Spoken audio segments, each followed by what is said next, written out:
મારા ઘરે સોલાર મૂકીને જ ઇન્વેસ્ટમેન્ટ કરું એના કરતા સોનામાં જો એ પૈસા ઇન્વેસ્ટ કરું તો મને વધારે રિટર્ન મળે, આવું ઘણા લોકો માનતા હોય છે. એને લઈને આપ શું કહેશો? સોલાર એ સોનું જ છે અશોકભાઈ. રાઈટ.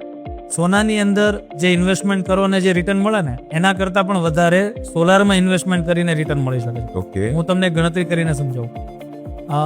લેટ સપોઝ તમારા ઘર પર 3500 થી 4000 રૂપિયા જેવું લાઇટ બિલ આવે છે, એટલે વર્ષના અંતે તમે 50,000 રૂપિયાથી વધારેનું લાઇટ બિલ પે કરો છો. બરાબર. અને 25 વર્ષના અંતે તમે 12 થી 13 લાખ રૂપિયાનું લાઇટ બિલ પે કરો છો. રાઈટ.